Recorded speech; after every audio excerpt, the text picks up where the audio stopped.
जय गुरु जी, शुक्राना गुरु जी। आज हम योगी कथामृत बुक का चैप्टर 19 पढ़ने जा रहे हैं। मेरे गुरु कोलकाता में प्रकट होते हैं, श्री रामपुर में।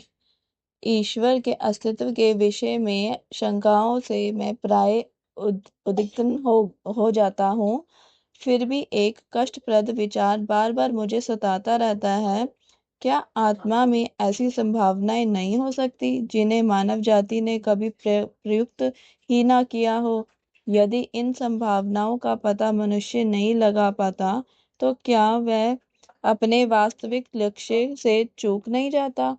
यह मंतव्य पंथी छात्रावास के कमरे में मेरे साथ रहने वाले द्विजेन बाबू ने तब प्रकट किया जब मैंने उन्हें आकर अपने गुरु से मिलने के लिए कहा। श्री युक्तेश्वर जी तुम्हें क्रिया योग की दीक्षा देंगे, मैंने उत्तर दिया। उससे एक दिव्य आंतरिक विश्वास के द्वारा ऐसी द्वंद्वात्मक वैचारिक खलबली शांत हो जाती है। उस दिन शाम को द्विजेन बाबू मेरे साथ आश्रम आए। गुरुदेव के सानिध्य में उन्हें ऐसी आध्यात्मिक शांति का लाभ हुआ कि शीघ्र ही वे नियमित रूप से आश्रम में आने लगे। दैनिक जीवन की छोटी मोटी आवश्यकताओं की पूर्ति में व्यस्त रहने से ही हमारी गहनतम आवश्यकताओं की पूर्ति नहीं हो जाती, क्योंकि मनुष्य में ज्ञान की भी स्वाभाविक तृष्णा होती है। मेरे गुरु की बातों से द्विजेन बाबू अपने अंतर में एक क्षणभंगुर जन्म के उथले अहंकार से अधिक गहरे सच्चे आत्मस्वरूप को खोजने का प्रयास करने में प्रेरित हुए। द्विजेन और मैं दोनों ही श्री रामपुर कॉलेज में बीए की पढ़ाई कर रहे थे। इसलिए हमारी यह आदत ही बन गई कि कॉलेज से छुट्टी मिलते ही दोनों साथ साथ चलकर आश्रम पहुंच जाते थे। हम प्राय श्री युक्तेश्वर जी को दूसरे तल्ले की बालकनी में खड़े देखते और जैसे जैसे हम आश्रम के करीब पहुंचते वे हमारी ओर देखकर मुस्कुराते रहते। एक दिन दोपहर को जब हम आश्रम के द्वार पर पहुंचे तो आश्रम में रहने वाले कन्हई नामक एक लड़के ने हमें निराश करने वाला समाचार सुना दिया। गुरुदेव यहाँ नहीं हैं। एक अत्यावश्यक सूचना मिलने से उन्हें कोलकाता जाना पड़ा। दूसरे दिन मुझे गुरुदेव का एक पोस्ट कार्ड मिला। उन्होंने लिखा था, मैं बुधवार की सुबह यहाँ से चल पड़ूंगा। तुम और द्विजेन सुबह 9 बजे श्री रामपुर स्टेशन पर मिलो।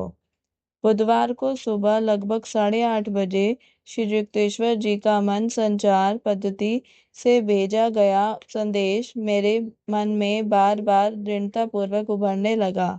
मुझे रुकना पड़ रहा है, 9 बजे स्टेशन पर मत आना। द्विजेन बाबू पहले ही कपड़े पहने स्टेशन जाने के लिए तैयार हो गए थे। तभी मैंने उन्हें यह नवीनतम संदेश सुनाया। तुम और तुम्हारी अंत प्रेरणा। उनकी आवाज में तिरस्कार की धार थी। मैं तो गुरुदेव के लिखित संदेश पर ही विश्वास करना श्रेष्ठ समझता हूँ। मैंने अपने कंधे उचकाए और शांत निश्चय के साथ बैठ गया। द्विजेन बाबू गुस्से में बड़बड़ाते हुए दरवाजे से बाहर गए और उसे जोर की आवाज के साथ अपने पीछे बंद कर चले गए। कमरे में कुछ अंधेरा सा होने के कारण मैं बाहर सड़क की ओर खुलने वाली खिड़की के पास जाकर खड़ा हो गया। सूर्य का मंद प्रकाश हठात एक ऐसी तीव्र ज्योति में बदल गया कि उसमें लोहे की छड़ें लगी खिड़की पूर्णतः अदृश्य हो गई। इस दीप्तिमान पृष्ठभूमि पर श्री युक्तेश्वर जी स्पष्टतया प्रकट हुए। विस्मय विमूढ़ विस्मय विमूढ़ सा होकर मैं तुरंत कुर्सी से उठ खड़ा हुआ और उन्हें प्रणाम करने के लिए झुका। अपने गुरु के चरणों में आदर व्यक्त करने की अपनी आदत के अनुसार मैंने उनके जूतों का स्पर्श किया। टाट के तले वाले नारंगी कैनवास के ये जूते मेरे चिर परिचित थे। उनका गेरुआ वस्त्र उड़ उड़कर मेरे शरीर का स्पर्श कर रहा था। न केवल उनके वस्त्र की बुनाई को ही बल्कि उनके जूतों के खुरदरेपन को और उनके भीतर हाथों को लगते उनके पाँव की उंगलियों के दबाव को भी मैं स्पष्ट रूप से अनुभव कर रहा था। आश्चर्य से अवाक खड़ा होकर मैं प्रश्नार्थक दृष्टि से उनकी ओर देखता रहा। मैं खुश हूँ कि तुम्हें मेरा मन संचारित संदेश मिल गया। गुरुदेव का स्वर शांत और सदा की तरह ही सहज था। अब कोलकाता में मेरा काम समाप्त हो गया है और 10 बजे की गाड़ी से मैं श्री रामपुर पहुंच रहा हूँ। मैं अब भी अवाक ही रहकर उनकी ओर देख रहा था। श्री युक्तेश्वर जी कहते गए, यह कोई आभास नहीं बल्कि मेरा हाड़ मांस का शरीर है। पृथ्वी पर अत्यंत दुर्लभ यह अनुभव तुम्हें प्रदान करने की आज्ञा मुझे ईश्वर ने दी है। मुझे स्टेशन पर मिलो। अभी मैं जिस परिधान में हूँ उसी परिधान में तुम और द्विजेन मुझे अपनी ओर आते देखोगे। मेरे आगे आगे उसी ट्रेन से उतरा एक छोटा बच्चा हाथ में चांदी का लोटा लिए चल रहा होगा। मेरे गुरु ने अपने दोनों हाथ मेरे मस्तक पर रखकर आशीर्वाद दिया। जैसे ही उन्होंने विदा लेने के लिए त- तबे आशी कहा, मुझे एक अजीब प्रकार की गड़गड़ाहट सुनाई देने लगी। उस तीव्र प्रकाश में धीरे धीरे उनका शरीर विलीन होने लगा।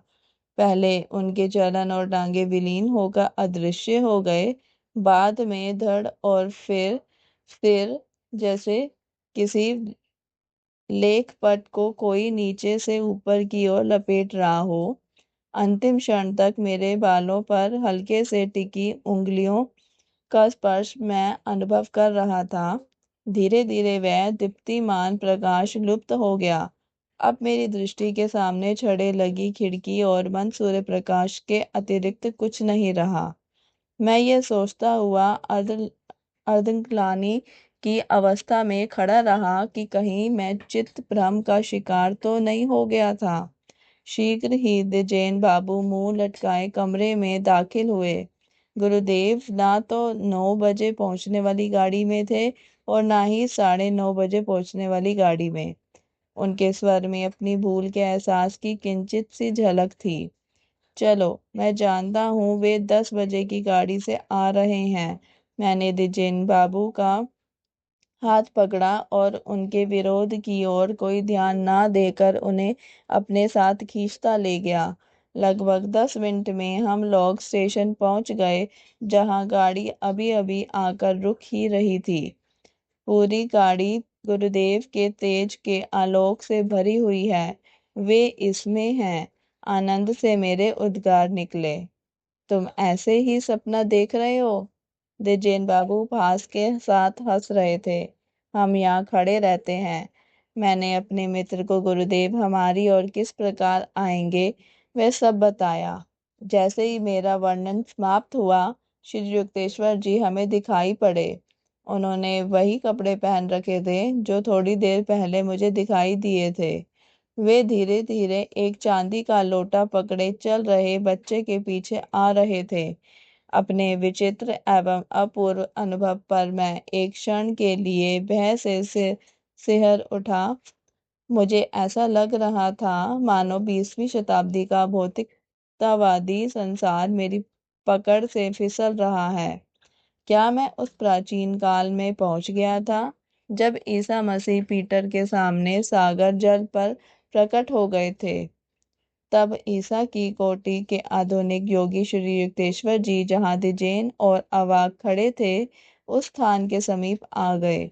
तब गुरुदेव ने द्विजेन की ओर देखकर मुस्कुराते हुए कहा, मैंने तुम्हें भी संदेश भेजा था, पर तुम उसे ग्रहण नहीं कर सके। द्विजेन बाबू चुप थे, पर संदेह के मारे मेरी ओर क्रोध भरी दृष्टि से देख रहे थे। अपने गुरुदेव को आश्रम में पहुंचा देने के बाद द्विजेन बाबू और मैं श्री रामपुर कॉलेज की ओर जाने लगे। रास्ते में अचानक द्विजेन बाबू रुक गए। उनके प्रत्येक रंध्र से जैसे रोष बह रहा था। तो गुरुदेव ने मेरे लिए संदेश भेजा था, फिर भी तुमने उसे छुपा कर रखा। इसका कोई कारण बता सकते हो? यदि तुम्हारे मन का दर्पण अशांति से इतना चंचल है कि गुरुदेव के निर्देशों को तुम उसमें पढ़ नहीं पाते, तो इसमें मैं क्या कर सकता हूँ? मैंने पलटकर जवाब दिया। द्विजेन बाबू के चेहरे से क्रोध लुप्त हो गया। अब मेरी समझ में आ रहा है तुम क्या करना चाहते हो, उन्होंने खेद भरे स्वर में कहा। परंतु फिर भी कृपा करके मुझे यह बताओ कि लोटा पकड़े बच्चे के बारे में तुम्हें पूर्व जानकारी कैसे मिली? उस दिन प्रातःकाल छात्रावास में गुरुदेव के प्रकट होने की अलौकिक कहानी जब तक मैंने पूरी की, तब तक हम श्री रामपुर कॉलेज पहुंच चुके थे। द्विजेन बाबू ने कहा, तुम्हारे गुरु की शक्तियों का जो वर्णन मैंने अभी अभी तुमसे सुना है, उसके आगे तो लगता है कि संसार के सारे विश्वविद्यालय शिशु विद्यालय मात्र हैं। जय गुरु जी, शुक्राना गुरु जी। इसी के साथ इसका यह चैप्टर समाप्त होता है। कल हम चैप्टर 20 पढ़ेंगे, कश्मीर यात्रा में बाधा। जय गुरु जी, शुक्राना गुरु जी। मेरी वॉइस में अगर किसी को अच्छा लगे तो चैनल को सब्सक्राइब करना ना भूलें, साथ ही वीडियो को लाइक शेयर और कमेंट जरूर करें। जय गुरु जी, शुक्राना गुरु जी। ओम नमः शिवाय। शिव जी सदा सहाय। ओम नमः शिवाय। गुरु जी सदा सहाय।